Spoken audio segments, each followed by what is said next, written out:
Let's spike podcast. नमस्कार, मैं अर्पणा आनंद और आपका स्वागत है लेट्स माइक पॉडकास्ट में। आज हमारे साथ स्टूडियो में मौजूद हैं सहभागी राजपूत परिवार मंच के अध्यक्ष इंजीनियर महावीर सिंह शेखावत। सर, आपका बहुत बहुत स्वागत है। धन्यवाद। महावीर सिंह शेखावत जो सभी धर्मों और सभी जातियों की आवाज़ को उठाते हैं समाज में, आज उनसे खास बातचीत करेंगे। सर, आपसे सीधा सवाल पूछना चाहती हूँ, अभी हाल ही दिनों में जो आपने 2 दिवसीय शिविर किया सालासर में, क्यों जरूरत, आखिर इसकी क्या जरूरत पड़ी? 23 और 24 मई को सालासर में श्री राजपूत राजनीतिक पुनरुत्थान शिविर का आयोजन हुआ। ये लोकतंत्र में विगत करीब 8 दशकों में ये जो 34 विधानसभा सीटों के राजपूत वहाँ पे इकट्ठे हुए थे, जिसमें झुंझुनू जिले की 7, सीकर की 8, चूरू की 6, नागौर और कुचामन डीडवाना जिले की 10 और सीकर लोकसभा की वजह से चोमू और हनुमानगढ़ जिले की वजह से नौर भादरा, ऐसे कुल मिला के 34 विधानसभा सीटों के राजपूत वहाँ पर इकट्ठे हुए थे। 4 लोकसभा हो जाती है और 7 जिलों को ये कवर करते हैं। ये 2 दिवसीय शिविर हुआ था। आज तक के लोकतांत्रिक इतिहास में राजपूतों का सबसे बड़ा शिविर था। रैलियां राजपूत समाज ने लाखों की करी हैं, पर ये शिविर सबसे बड़ा यही था। इसकी जरूरत इसलिए पड़ी कि ये जो 34 विधानसभा सीटें जो मैंने आपको बताई हैं, वहाँ पर राजपूत समाज राजनीतिक रूप से एकदम रसातल में चला गया। विगत 40 वर्षों से इन 34 सीटों पे झुंझुनू, सीकर, चूरू, नागौर लोकसभा उसमें आती हैं, हमारा कोई सांसद नहीं है। 34 में से कुल हमारे 2 विधायक हैं। पंचायत समिति सदस्य की एवरेज जो है, अगर आप पर पंचायत समिति देखेंगे तो वो 1 या 1.5 है। जिला परिषद सदस्य की एवरेज पर जिला अगर आप काउंट करेंगे तो वो भी 1 आपको मिलेगी। तो ये बात सिर्फ लोकसभा के सांसद की या राज्यसभा के सांसद की नहीं है। पंचायत समिति सदस्य, जिला परिषद सदस्य, पंच, उप सरपंच, उप जिला प्रमुख, उप प्रधान, इन सब की हमें कोई भी राजनीतिक हिस्सेदारी जो है वो नगण्य मिल रही है। इसलिए समाज में बहुत रोष था। 34 विधानसभाओं की मैंने यात्रा करी। सब लोगों ने कहा कि हमें एक शिविर लगाना चाहिए जहां हम बैठ के चिंता करें कि हमारा समाज राजनीतिक रूप से रसातल में क्यों चला गया। इसलिए हम वहां पर बैठ के इस शिविर का हमने आयोजन किया और ये ऐतिहासिक रूप से सफल आयोजन हुआ। क्या इसका नतीजा निकला? नतीजा ये निकला कि राजपूत समाज ने ये वहाँ पर पाया, जो सबसे बड़ी जो हमारा गुण है, हम फौजी कौम हैं। और चाहे मैं आज पेशे से कभी शिक्षाविद रहा हूँ, पर वो फौज का तो डीएनए साइंस है, वो आपके अंदर हमेशा रहेगा। और जो फौजी गुण होता है उसका सबसे बड़ा गुण होता है वो बोलता कम है, वो अनुशासन में रहता है, डिसिप्लिन में रहता है। ये फौज में तो आपका विशेषता है कि आप कम बोलते हैं, पर लोकतंत्र में, राजनीति में जो राजनीतिक दल हैं राजस्थान में, मुख्य रूप से 2 दल हैं। पिछले 30-40 वर्षों में इन्हीं की ऑल्टरनेट सरकार आती है 5 सालों में, इसलिए मैं इन 2 दलों की बात कर रहा हूँ। अन्य भी बहुत से दल हैं, चाहे वो बीजेपी हो, कांग्रेस हो, वो हमें प्रतिनिधित्व नहीं दे रही है क्योंकि हम बोलते नहीं हैं, हो हल्ला हम नहीं करते हैं। ठीक है, हम डायरेक्ट एक्शन पे आते थे। जब हमें आदेश मिलता था कि आपने दुश्मन सेना का सरकलम करना है या अपना करवाना है, हम उसके लिए तैयार रहते थे। तो वो जो फौजी गुण है वो आज हमारा लोकतंत्र में दुश्मन बन गया है। जो वफादारी है वो हमारा दुश्मन बन गया है। इसलिए पार्टी हमारी कोई सुनती नहीं है। ये 34 सीटों पे आप देखेंगे कि एक जाति, मैं किसी जाति के खिलाफ नहीं हूँ, ये मैं उनकी बड़ाई कर रहा हूँ, उनको मैं बुद्धिजीवी कहता हूँ क्योंकि वो राजनीति को बहुत अच्छे से समझने लग गए हैं, लोकतांत्रिक प्रक्रिया को। उनके 34 में से 18 एमएलए हैं, 4 सांसद हैं, ज़्यादातर जिला प्रमुख, उप जिला प्रमुख, प्रधान, उप प्रधान उसी जाति के मिलेंगे। ये उस जाति की बुराई नहीं है, उस जाति की मैं बड़ाई कर रहा हूँ। और तो उनके तो 18 हो गए, और बाकी सब जातियां, चाहे आप इसमें बनिया, ब्राह्मण आप ले लो, सैनी समाज ले लो, गुज्जर समाज ले लो, कुमावत समाज ले लो, मुस्लिम समाज ले लो, कायम खानी ले लो, राजपूत ले लो, उन सब के मिला के कुल 11 एमएलए हैं। ये तो भला हो बाबा साहब भीमराव अंबेडकर का कि उन्होंने संविधान में रिजर्वेशन दे दिया, जिसकी वजह से वो 5 सीटें जो हैं इन 34 में से वो रिजर्व होगी और वो शेड्यूल कास्ट के या शेड्यूल ट्राइब के भाइयों को मिलती है, नहीं तो वो भी वही बुद्धिजीवी कौम को ही मिलती। ये बुद्धिजीवी कौम जो है वो राजनीति की चौसर को समझने लग गई। हमें उनकी बुराई नहीं करनी है, मैं राजपूत समाज के युवाओं को तो उनसे नफरत नहीं करनी है। अगर एक बच्चा क्लास में 34 में से 18 नंबर लेता है और आप 34 में से 2 नंबर लेते हो, कुल 2 विधायक हमारे, एक नवलगढ़ में एक राजगढ़ में, तो हमें उस कौम से सीखने की जरूरत है ताकि कल को हमारे भी नंबर ज़्यादा आए, हम भी अपने 10 एमएलए या 11 एमएलए जिता सकें, हम भी अपने 2 सांसद जिता सकें। क्योंकि जो देश की सर्वोच्च संसद है जहाँ पे कानून बनते हैं, वहाँ पे हमारे लोग ही नहीं हैं। अभी महिला आरक्षण बिल आया, संसद में पारित करने की बात करी, तो हमारा उन 34 सीटों का कोई प्रतिनिधित्व नहीं है। ईडब्ल्यूएस वर्ग की हमने वहाँ पे आज उठाई, तो उस बिल के अंदर किसी भी सांसद ने ये नहीं कहा कि ईडब्ल्यूएस वर्ग की महिलाओं को भी इसमें आरक्षण मिलना चाहिए। जबकि जो ओबीसी के थे नेता, जैसे अखिलेश जी या बिहार वाले लालू प्रसाद यादव जी के बेटे, उन्होंने खूब अपने लिए कहा कि ओबीसी के लिए होना चाहिए रिजर्वेशन, एससी वालों ने कहा एससी के लिए होना चाहिए रिजर्वेशन, पर जो ईडब्ल्यूएस वर्ग की महिला है उसके लिए किसी ने भी आवाज़ नहीं उठाई। तो हम इन सारी बातों को लेकर हमने वहाँ पर मंथन करा। हमने अब अपना लोकतांत्रिक हथियार जो है वो तलवार नहीं है, तलवार एक आउटडेटेड हथियार है।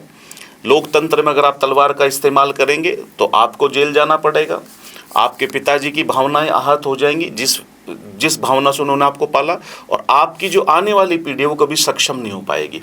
तो 3 पीढ़ियों का नुकसान होता है। लोकतंत्र में सिर्फ एक ही हथियार है, जुबान। जो तार्किक जुबान चलाएगा, लोग उसके साथ आज नहीं तो कल हो जाएंगे। तो इस विषय को लेके हम इकट्ठे हुए कि हमें राजनीतिक प्रतिनिधित्व मिले। फिर वहाँ पे 3 मांगे मुख्य रूप से निकल के आई जो हमने आंदोलन करने हैं। उसमें सबसे पहला विषय है कि ईडब्ल्यूएस वर्ग को जो 2019 में आरक्षण दिया था वो आधा अधूरा आरक्षण था। 2019 में कांग्रेस की सरकार ने उसका भूमि और भवन की कंडीशन हटाई राजस्थान में, उससे हमें बहुत फायदा हुआ, पर वो भी आधा अधूरा सरलीकरण है। हम जो 2 दिन में जो चीज़ निकल के आई उसमें सबसे पहला ये था कि ईडब्ल्यूएस वर्ग को चुनाव में आरक्षण मिलना चाहिए। चुनाव में आरक्षण मिलना चाहिए, ये पंचायती राज चुनाव जो आने वाले हैं, शहरी निकाय चुनाव, उससे लागू होना चाहिए। विधानसभा और लोकसभा में भी मिलना चाहिए, क्योंकि हमारे 40 वर्षों से कोई सांसद नहीं है, तो सर्वोच्च संसद में हमारी आवाज़ ही नहीं है कोई। जितने भी सरकार के आयोग हैं, बोर्ड है, निगम है, उपक्रम है, सहकारी समितियां हैं, उसमें भी ईडब्ल्यूएस वर्ग को, क्योंकि जो आर्थिक रूप से कमजोर हो गया वो सबसे बड़ा अभिशाप आज के समय में, तो उसको अगर आप मुख्य धारा में नहीं लाओगे तो काम कैसे चलेगा। तो एक तो उसका नतीजा ये था कि हमारा ईडब्ल्यूएस जो चुनावी आरक्षण है इसकी मांग हमने उठानी है। दूसरा हमारा मुद्दा था कि ईडब्ल्यूएस का सरलीकरण करना है। ईडब्ल्यूएस का सरलीकरण क्या है कि इसमें सबसे पहले तो ये जो 10% दिया है ये बेईमानी है। राजस्थान के अंदर गहलोत सरकार ने 2013 में इसको 14% पारित किया था। वो किसी भी टेक्निकल वजह से गिर गया होगा, वो या कोर्ट से गिर गया होगा, वो एक इतर विषय है, पर उसने मोदी सरकार पे बहुत बड़ा प्रेशर डालने का काम करा। इस वजह से उन्होंने वो आनन फानन में दे दिया, पर उसकी पूरी स्टडी नहीं करी, उसको 10% दे दिया। वो कम से कम 20% मिलना चाहिए था। 10% का या 14% का कोई क्राइटेरिया नहीं है, क्योंकि जनसंख्या का आंकड़ा तो ये बाहर कर ही नहीं रहे हैं। और जो हम गांव में देख रहे हैं, जो हम शहरों में देख रहे हैं, इससे ईडब्ल्यूएस वर्ग की जो जनसंख्या वो कम से कम 25-30% के बीच में है, तो उनको 20% तो आरक्षण चुनाव में देना पड़ेगा। ये एक मुद्दा उसमें निकल के आया। जब आप आर्थिक रूप से कमजोर हो गए तो फिर आपसे कोई भी आवेदन शुल्क नहीं लेना चाहिए चुनावों का, क्योंकि सरकार ने मान लिया हम आर्थिक रूप से कमजोर हैं। आर्थिक रूप से जो कमजोर है वो सरपंच का चुनाव थोड़ी ना लड़ सकता है। आज सरपंच का चुनाव भी लड़ते तो लाखों रुपए खर्च होते हैं, वो कहाँ से लाएगा? उसको राजनीति की मुख्य धारा में लाना पड़ेगा। ये चुनावी आरक्षण की बात उठ के आई। और तीसरा, उसमें यूजीसी का जो कानून है उसमें हमने रणनीति बनाई कि सर्व समाज को साथ में लेके हम इस युद्ध को लड़ेंगे, क्योंकि इससे जो गांव में है सर्व समाज जहां रहता है वहां पे वैमनस्य का भाव हो गया है।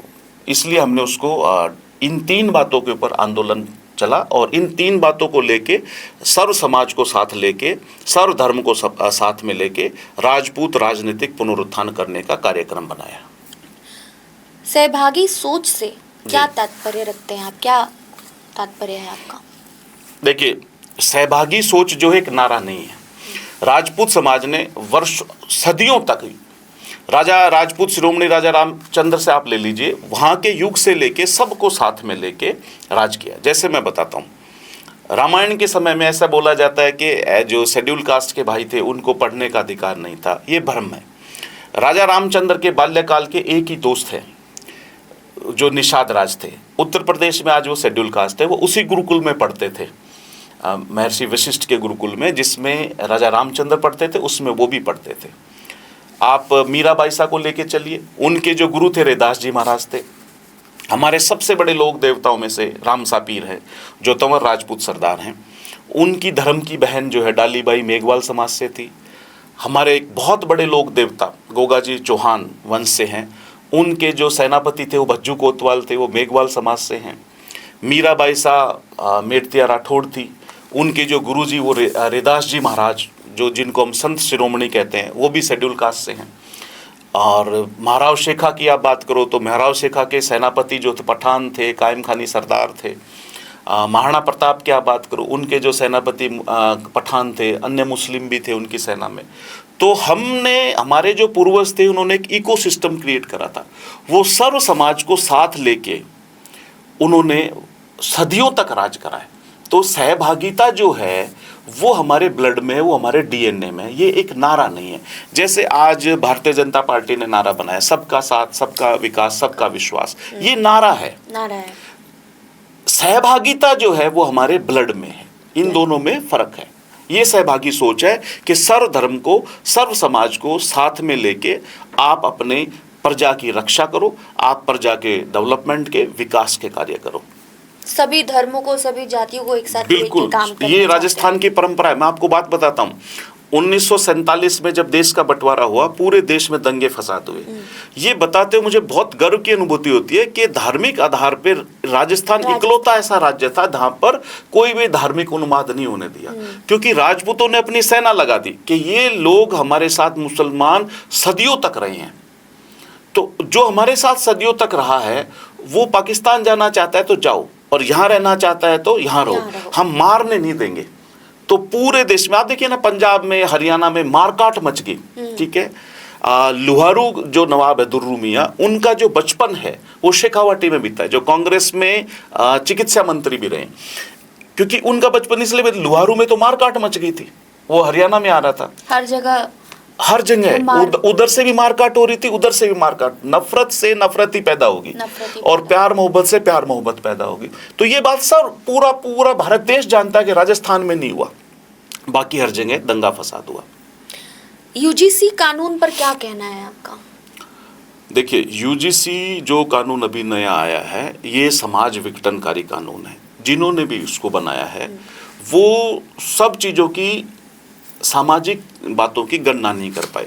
जैसे गांव के अंदर सभी 36 बिरादरी साथ में रहती है, उन युवाओं के साथ में ना एक बच्चा कॉलेज में, मैं आपको बताता हूँ, पहले ऐसे प्रोग्राम भी चलते थे कि नक्सलियों को, जो नक्सली हैं जैसे इधर नॉर्थ ईस्ट के अंदर में, उनके रिहेबिलिटेशन कार्यक्रम होते हैं, जो आतंकवादी बन गए, नॉर्थ ईस्ट के अंदर मिजो बन गए थे, बोडो बन गए थे, उन युवाओं को भी उनके हथियार गिरा के उनको उच्च शिक्षण संस्थानों में दाखिला दिया जाता था ताकि वो रिहेबिलिटेशन कार्यक्रम में आए। और आप आतंकवादियों जो रह चुके हैं, जो नक्सली रह चुके हैं, उनके तो आप पुनरुत्थान की बात कर रहे हैं।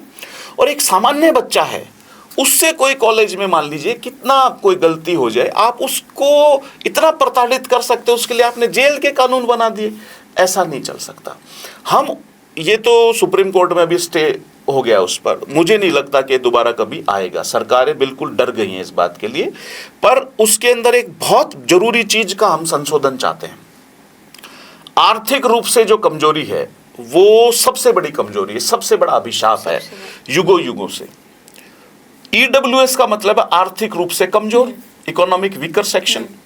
जब सरकार ने यह मान लिया कि बच्चा आर्थिक रूप से कमजोर है, तो उस बच्चे की वहां पे कोई उसका प्रोफेसर प्रताड़ना ना करे, उसका शोषण ना करे, या जो उसके साथ में पढ़ने वाले बच्चे हैं वो उसका मजाक ना उड़ाए। गरीबी सबसे बड़ा अभिशाप है, गरीबी का कोई मजाक ना उड़ा दे। उस बच्चे की भावना ही मर जाएगी कि मैं आज ईडब्ल्यूएस वर्ग से क्यों हूं, मेरा मजाक उड़ा दिया। उसका मजाक कोई ना उड़ा पाए, उसके लिए कानून बनाने के लिए हम ज्ञापन देंगे, आंदोलन करेंगे। ईडब्ल्यूएस चुनावी आरक्षण पर क्या कहना चाहेंगे आप? देखिए, जो गरीब हो गया उसको कोई सरपंच नहीं बनाएगा, कोई उप सरपंच, ठीक है, उसको कोई जिला परिषद सदस्य, कोई एमएलए एमपी नहीं बनाएगा। उसके लिए आरक्षण देना पड़ेगा, ये पहली मांग है। आगामी पंचायती राज चुनाव में अगर बीजेपी की सरकार ने आरक्षण नहीं दिया तो उसका नतीजा वो भुगतेगी। अब जो विपक्ष वाले बोल रहे हैं वो इससे खुश हो रहे हैं कि हम बीजेपी के खिलाफ। हम किसी बीजेपी कांग्रेस के खिलाफ नहीं है, हम अपने अधिकारों की लड़ाई लड़ रहे हैं।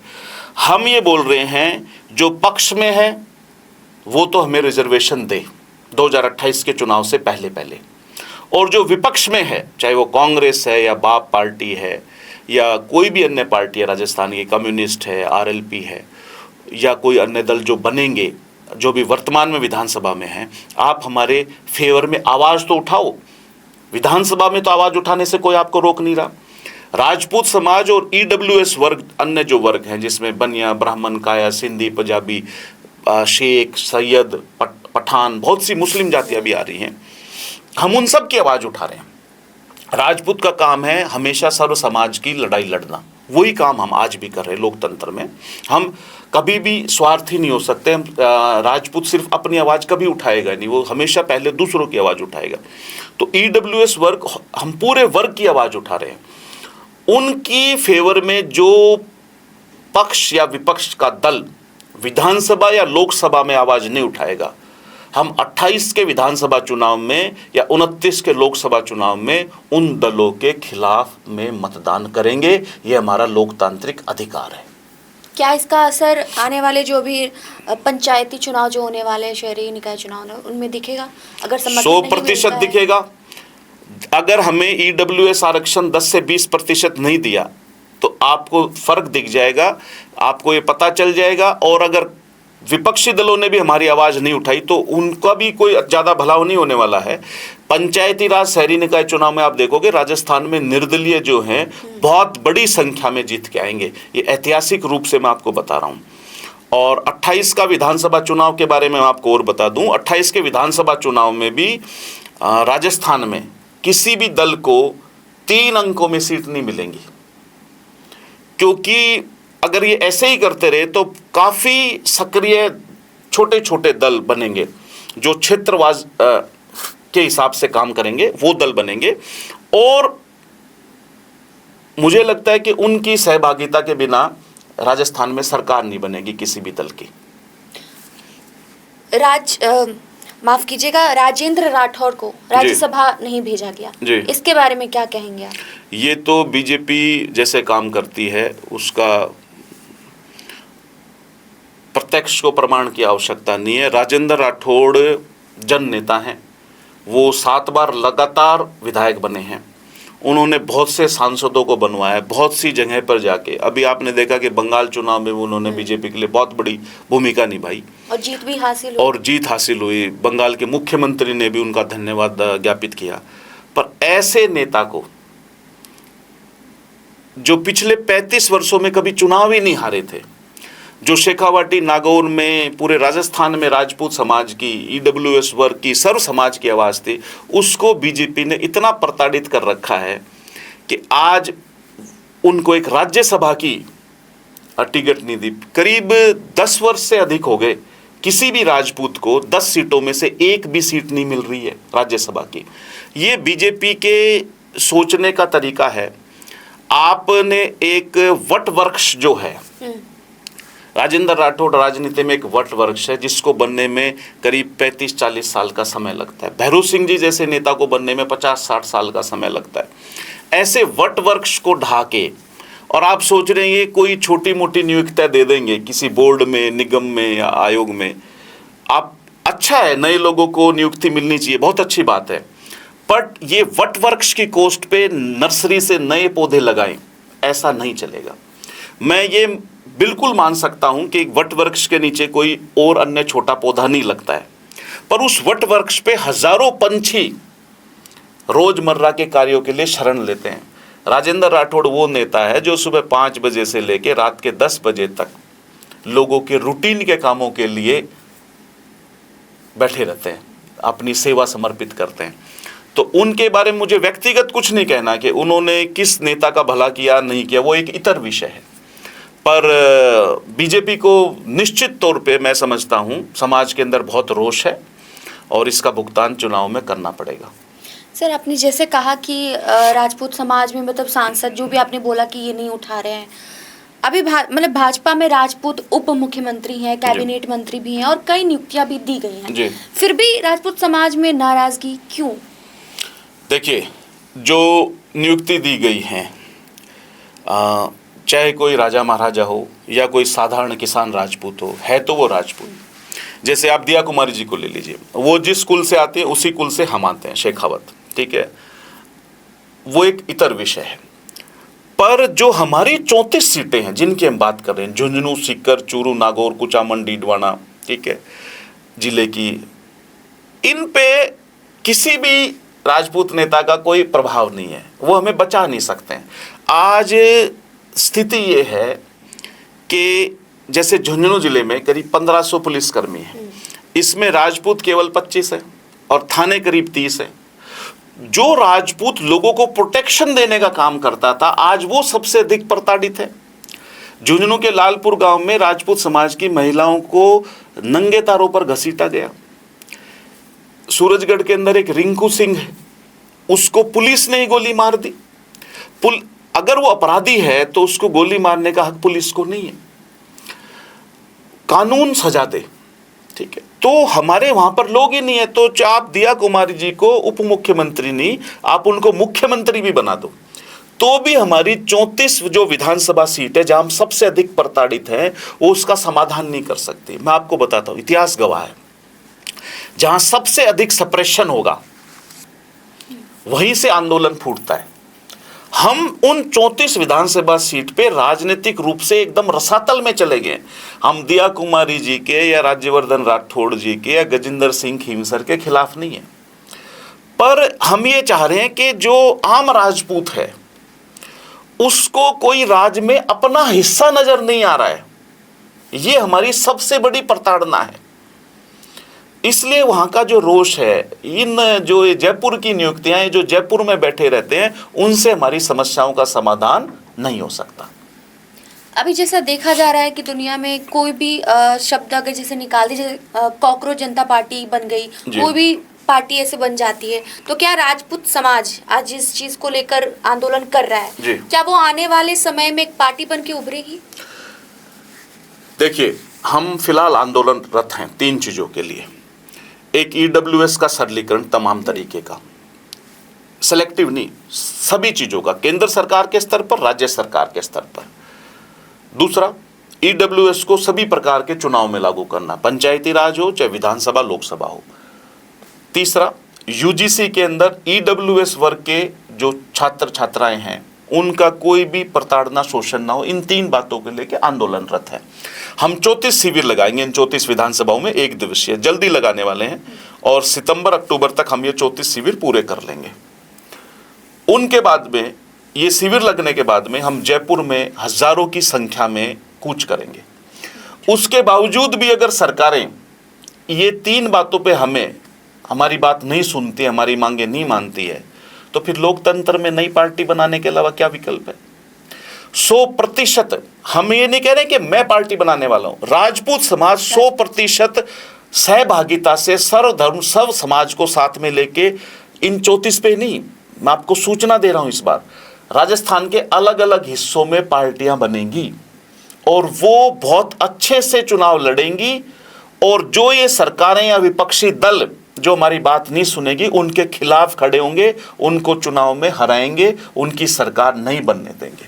मतलब आने वाले 2028 में जो चुनाव होने वाले जी। हैं उसमें एक पार्टी बन सकती है और देखने को मिल अगर सकता है। हमारी बातों को नहीं समझा, हमारे लगातार हमारी प्रताड़ना जारी रखी, हमें राजनीतिक पुनरुत्थान करने का मौका नहीं दिया गया, तो 100% नई पार्टियां बनेंगी।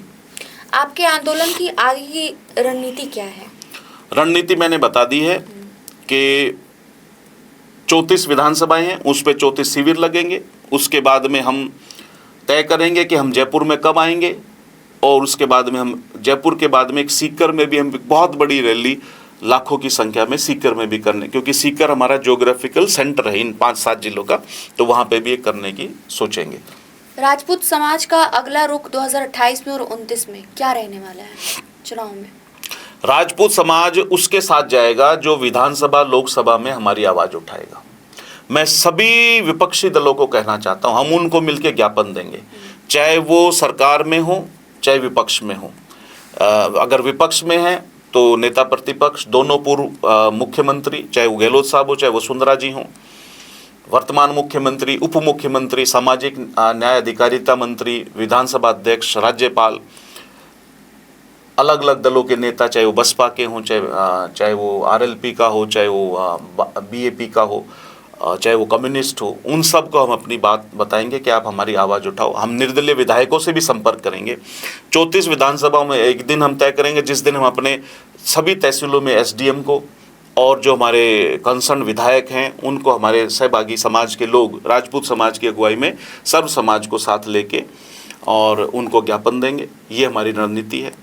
2028 में जो चुनाव के जो परिणाम आएंगे, अगर बीजेपी की सरकार आती है तो कौन सीएम बनेगा, और अगर कांग्रेस की सरकार आती है तो सीएम कौन? बीजेपी तो किसी की भी पर्ची निकाल सकती है। जैसे भजनलाल जी एक पर्ची से पैदा हुए, डेमोक्रेटिक मेथड वहाँ पे ख़त्म हो चुका है, क्योंकि वो वीडियो सब ने देखा था कि जब वो पर्ची निकाल के राजनाथ जी ने वसुंधरा जी को दी तो वो एकदम सरप्राइज हो गई। जब प्रदेश की 2 बार मुख्यमंत्री तक को ये, इसका मतलब उनको कॉन्फिडेंस में नहीं लिया गया था, उनको भी जब ये सूचना उस पर्ची से मिल रही है तो एक शर्म की बात है। तो पार्टी एक्चुअली पार्टी क्या डेमोक्रेटिक होनी चाहिए ना। ये पार्टी का पहला चीज है कि party will be governed bye democratic process. ये तो डेमोक्रेसी तो है ही नहीं। आपकी 2 बार की मुख्यमंत्री, उस समय प्रदेश के अंदर सबसे लोकप्रिय बीजेपी के नेताओं में से एक, उनसे भी नहीं पूछा गया, तो डेमोक्रेसी तो है नहीं। तो बीजेपी का तो कोई आकलन कर नहीं सकता कौन बनेगा। और मुझे लगता भी नहीं कि अगर ऐसे ही काम करते रहे तो सरकार भी आएगी। कांग्रेस की भी अगर उन्होंने हमारी आवाज नहीं उठाई तो हमें नहीं लगता कि उनकी भी सरकार आएगी, देखते हैं। पर कांग्रेस के अंदर राजपूत समाज में जो मूलतः कभी कांग्रेस से नफरत करता था और जनसंघ की और भाजपा की स्थापना करी, उसके अंदर एक पिछले 5-10 वर्षों में बड़ा बदलाव आया है। वो बदलाव कांग्रेस के प्रति आया है या नहीं आया मुझे नहीं पता, वो गहलोत साहब के प्रति तो राजपूत समाज का तो 100% आया है। क्योंकि राजपूत एक वफादार कौम है। उन्होंने ईडब्ल्यूएस का जो सरलीकरण करा भूमि और भवन का, उससे ईडब्ल्यूएस वर्ग के लोगों को बहुत बेनिफिट मिला। उन्होंने भैरव सिंह जी को भी एक विशेष दर्जा देते हुए राजस्थान के इतिहास में पहली बार किसी मुख्यमंत्री का एक बहुत बड़ा भव्य समाधि स्थल बनाया। तो और सर्व समाज को, सर्व धर्म को साथ लेने वाले हैं वो। तो कांग्रेस में अगर सरकार आती है तो गहलोत साहब ही चॉइस होंगे। राजपूत समाज की अगर चॉइस पूछे सीएम को लेकर, जी कौन होगा वो चेहरा? राजपूत समाज में एक से एक लोग हैं, एक से एक हैं, वो हो सकते हैं जो समाज की आवाज़ उठाएं। भैरव सिंह जी की जो यूनिवर्सिटी थी उसमें बहुत से राजपूतों ने बहुत अच्छा प्रशिक्षण लिया है, तो वो सब उनके नक्शे कदम पर चलने वाले लोग हैं, तो उनमें से कोई भी हो सकता है। और आपने एक बहुत बात कही, ईडब्ल्यूएस जो सरलीकरण जो है उसमें जो मुद्दे हैं वो मेन मुद्दे क्या है राजपूत समाज के? देखिए, ईडब्ल्यूएस सरलीकरण जो है मैं आपको बताता हूँ, उसमें पहला जो हमने मुद्दा रखा है, ईडब्ल्यूएस आरक्षण 10 से बढ़ा के 20% किया जाए, ये सबसे पहला मुद्दा है। दूसरा है कि जो राजस्थान सरकार में भूमि और भवन की कंडीशन हटा दी थी गहलोत सरकार ने, वो सेम कंडीशन केंद्र सरकार में भी हटा दी जाए। तीसरा, ईडब्ल्यूएस आरक्षण को जो वर्ग है उसको सरकारी नौकरियों में पदोन्नति में भी लाभ मिलना चाहिए जैसे अन्य श्रेणियों को मिलता है। उसके बाद में है कि जो शिक्षण संस्थान हैं या जो सरकारी नौकरियां, उसमें ईडब्ल्यूएस वर्ग के अभ्यर्थियों से, विद्यार्थियों से कोई भी आवेदन शुल्क ना लिया जाए। जिसको आपने आर्थिक रूप से कमजोर मान लिया गया, उस बच्चे से आप वार्षिक शुल्क कैसे ले सकते हैं? किसी भी प्रकार का शुल्क नहीं लेना चाहिए। और जब ईडब्ल्यूएस वर्ग के अभ्यर्थी किसी उच्च शिक्षण संस्थान का या सरकारी नौकरी का जो एग्जाम देने जाते हैं, परीक्षा देने जाते हैं, उनसे कोई रेल बस का किराया भी ना लिया जाए। ईडब्ल्यूएस की जो पात्रता है, जो प्रमाण पत्र बनता है, उसका सरलीकरण किया जाए। अगर गांव में या वार्ड के अधिकारी ने उसको बना दिया है तो फिर उसको बार बार ना भेजा जाए क्रॉस चेक के लिए, और उसकी प्रक्रिया सरल की जाए। ईडब्ल्यूएस का प्रमाण पत्र कम से कम 3 साल के लिए वैध रहे। महिलाओं के केस में उनकी जो आय है, जो संपत्ति है, वो अपने जब शादी हो जाए विवाहित महिलाओं के केस में, तो अपने पति के बिहाफ पे वो उसका बनना चाहिए। ऐसी बहुत सी बातों को लेके ईडब्ल्यूएस का हम पक्ष को और विपक्ष को आने वाले 2-3 महीने में, चाहे वो राजस्थान स्तर के नेता हों या वो भारत सरकार के नेता हो संसद में या राज्यसभा में हो, लोकसभा में, उनको भी हम ज्ञापन देंगे। ये सरलीकरण का हमारा मेन मुद्दा है। सर, जाते जाते एक और सवाल पूछना चाहेंगे। 2028 में जो चुनाव होने वाले, जी, कौन सी पार्टी आएगी दोबारा? क्या बीजेपी फिर से सरकार बनाएगी या कांग्रेस? कोई भी पार्टी 2 अंक से ज़्यादा, कोई भी पार्टी राजस्थान में 2028 में 2 अंकों से ज़्यादा सीट नहीं लेके आएगी। इतना मैं आपको कंफर्म बता सकता हूँ। अगर समर्थन आपको मिलता है राज्य सरकार से या विपक्षी दल जिससे भी आप जो मांग आप कर रहे हैं जी, तो आपका जो साथ है, क्या वो पार्टी के साथ जाएगा? आप किसी एक पार्टी को सपोर्ट करेंगे? जो हमारी आवाज़ उठाएंगे, चाहे वो पक्ष में हो या विपक्ष में, उनके साथ ही राजपूत समाज और अन्य ईडब्ल्यूएस वर्ग को जाना चाहिए। जो काम करे उसके साथ जाना चाहिए। सिर्फ भावना से काम नहीं चलेगा। राजस्थान में राजपूत ठाकुर कह के संबोधित किया जाता था, तो ये ठाकुर जो शब्द है जी, उसके बारे में बताइए। देखिए, ठाकुर शब्द का हिंदी में मतलब है पालक। वो जो ठाकुर था वो 6000 बीघा में था या 12000 बीघा में था या 18000 बीघा में था या 52000 बीघा में था। वो जो उस गांव में लोग रह रहे थे, किसी भी धर्म के, किसी भी जाति के, उनके कष्ट अपनी नंगी आंखों से देख लेता था और तुरंत एक्शन करता था। आज की जो लोकतांत्रिक सरकार है वो 150 करोड़ लोगों पे सरकार है। जिसको प्रधानमंत्री बोलते वो ठाकुर हो गया, जिसको मुख्यमंत्री बोलते वो ठाकुर हो गया। उनके पास में ऐसा कोई सिस्टम नहीं है कि वो अपनी आंखों से ये देख सके कि लोगों की पीड़ा क्या है। इसलिए लोगों को, क्योंकि सहभागिता नहीं मिलती है, तो हमारी 34 सीटों पे हमारी क्या प्रताड़ना है, उसके लिए हमें ये आंदोलन, ये शिविर लगाना पड़ रहा है। ये उसका डिफरेंस है। जो ठाकुर था वो बिना किसी आंदोलन के सदियों तक उन्होंने रूल कराए। वो लोगों को अपनी आंखों से देख लेते थे कि ये इसके समस्या है और उस पर तुरंत एक्शन करते थे। फिर दूसरी बात आती है कि सामंत थे, टैक्स लेते थे। वो मैं आपको बताता हूं कि कोई भी सरकार, युगों युगों से कोई भी सरकार बनी है, वो पूरी टैक्स पे ही चलती है। राजस्थान के केस में अगर आप बात करोगे तो राजस्थान में अधिकतर बाजरा पैदा होता था, तो उस मुट्ठी भर बाजरा जो पैदा होता था उसमें से चुटकी भर बाजरा वो लेते थे। उसके बदले में वो ऐसी सरकार थी जो जरूरत पड़ने पे फ्रंट पे जाके अपनी गर्दन कटाती थी अपनी प्रजा के लिए। आज की डेट में अगर कोई युद्ध हो जाएगा तो जो लोकतांत्रिक ठाकर हैं वो उनकी भावना को, अपनी प्रजा के प्रति उनका क्या समर्पण था, उसको समझ नहीं सकते। वो तो जाके बैरक में छुप जाएंगे। जहां पे न्यूक्लियर बम का भी अटैक हो तो वो कामयाब ना हो। तो वो लोग, जो आज की जो सरकार है, वो अपनी नाकामी छुपाने के लिए, जो उन्होंने 80 वर्षों में विकास नहीं किया, ठीक है, सब समाज को साथ लेके नहीं चल सके, हिंदू मुस्लिम किया, कभी जातिवाद किया, उन बातों को छुपाने के लिए उन ठाकुरों को, जो आज से 80 वर्ष पहले की सरकार थी, उनको गालियां दिलवाते हैं। चाहे वो फिल्मों की वजह से दिलवाई हो, तो ये बहुत गलत बात है। आपको आज आप वो एक राज करने की एक व्यवस्था थी, उन्होंने सैकड़ों रियासतें दान करके भारत देश की रचना करी है। आप अगर वो इतने खराब थे तो फिर आप उनको प्रीव्यू पर क्यों दे रहे थे? क्योंकि उन्होंने भारत देश के लिए अपना सर्वस्व न्यौछावर कर दिया। ठीक है, तो अब आप उनको गालियां देते रहते हो। मैंने राहुल गांधी जी की एक स्टेटमेंट सुनी है। राहुल गांधी जी कहते हैं कि हम राजा के कंसेप्ट के ही खिलाफ है। उनको संविधान का, भारत के संविधान का ज्ञान ही नहीं है। मैं इसलिए कहूंगा क्योंकि भारत का जो संविधान है उसका जो पेज है उस पे राम दरबार की फोटो बनी हुई है। उस पे लिखा हुआ है कि राम राज्य की स्थापना के लिए भारत का संविधान निर्माण हुआ है। तो जिस राम राज्य की स्थापना के लिए संविधान का निर्माण हुआ है वो उस राजा के कंसेप्ट के खिलाफ नहीं है। तो वो नई पीढ़ियों को पता नहीं है कि उन्होंने कितने वर्षों तक कुर्बानियां दी हैं, तब जाके भारत देश बना है। सर, जहाँ तक मैं जानती हूँ कि राजस्थान राजपूतों के लिए ही जाना जाता था। हमारे पूर्वज हो गए जो भी राजपूत हैं, महाराजा हैं। तो आखिर ऐसा क्या हुआ जिससे ये आज आप राजपूत समाज में इतना नाराजगी है, इतना आक्रोश है चीज़ों को लेकर, ये मांग कर रहे हैं? क्या ऐसी वजह रह गई?